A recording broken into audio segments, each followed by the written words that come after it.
আল্লাহ আমাদের বানিয়েছেন, পৃথিবীতে পাঠিয়েছেন, এখানে আমাদের প্রয়োজনটা কি, আমাদের এই অস্তিত্বের উদ্দেশ্যটা কি? আল্লাহ এর উত্তরে বলেছেন সূরা মুলক অধ্যায় নম্বর 67 আয়াত নম্বর 2। আল্লাহ বলেছেন আল্লাযী খালাকাল মাউতা ওয়াল হায়াতা, যে আল্লাহ সৃষ্টি করেছেন মৃত্যু ও জীবন পরীক্ষার জন্য। কে তোমাদের মধ্যে কর্মে উত্তম? আল্লাহ সৃষ্টি করেছেন জীবন ও মৃত্যু পরীক্ষার জন্য। কে তোমাদের মধ্যে কর্মে উত্তম? আল্লাহ পবিত্র কোরআনে বলেছেন সূরা আলে ইমরান অধ্যায় নম্বর 3 আয়াত 185।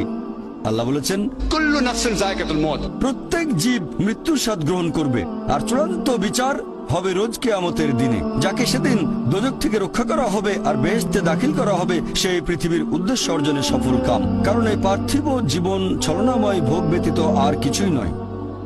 তার মানে এই পৃথিবীতে আমাদের ইহকাল, এটা পরকালের জন্য একটা পরীক্ষা।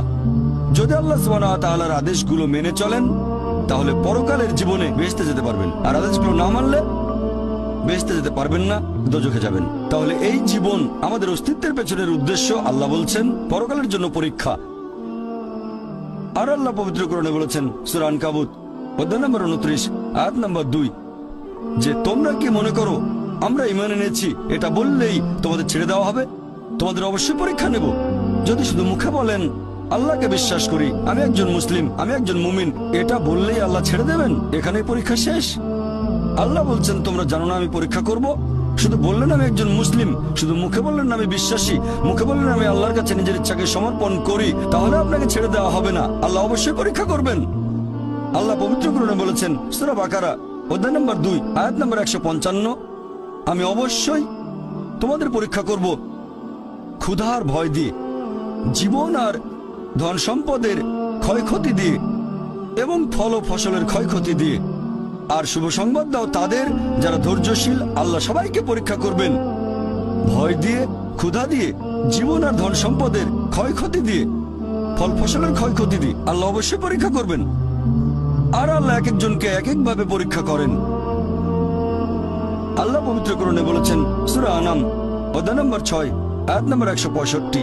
আল্লাহ বলেছেন যে তিনি কিছু মানুষকে অন্যদের তুলনায় বেশি মর্যাদা দান করেছেন। আল্লাহ সুবহানাহু ওয়া তাআলা কিছু মানুষকে অন্য মানুষদের তুলনায় বেশি মর্যাদা দিয়েছেন। আল্লাহ কোরআনে বলেছেন সূরা নাহল অধ্যায় নম্বর 16 আয়াত নম্বর 71 যে তিনি কিছু মানুষকে অন্য মানুষের তুলনায় শ্রেষ্ঠত্ব দান করেছেন।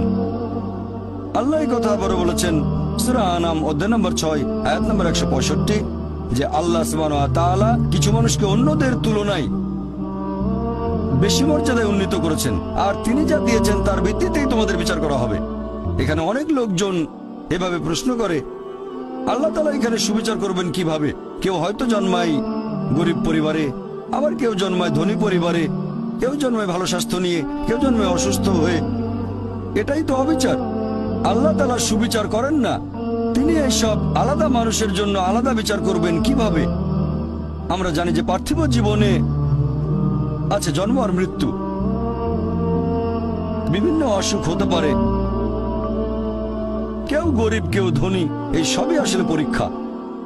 আর আল্লাহ পবিত্র কোরআনে বলেছেন সূরা আনফাল অধ্যায় নম্বর 8 আয়াত নম্বর 28 আল্লাহ বলেছেন যে অবশ্যই তোমাদের ধন সম্পদ আর সন্তান সন্ততি এগুলো তোমাদের জন্য পরীক্ষা।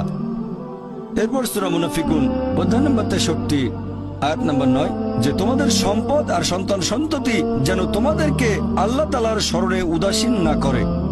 আল্লাহ তাআলা এক একজন মানুষকে এক একভাবে পরীক্ষা করেন।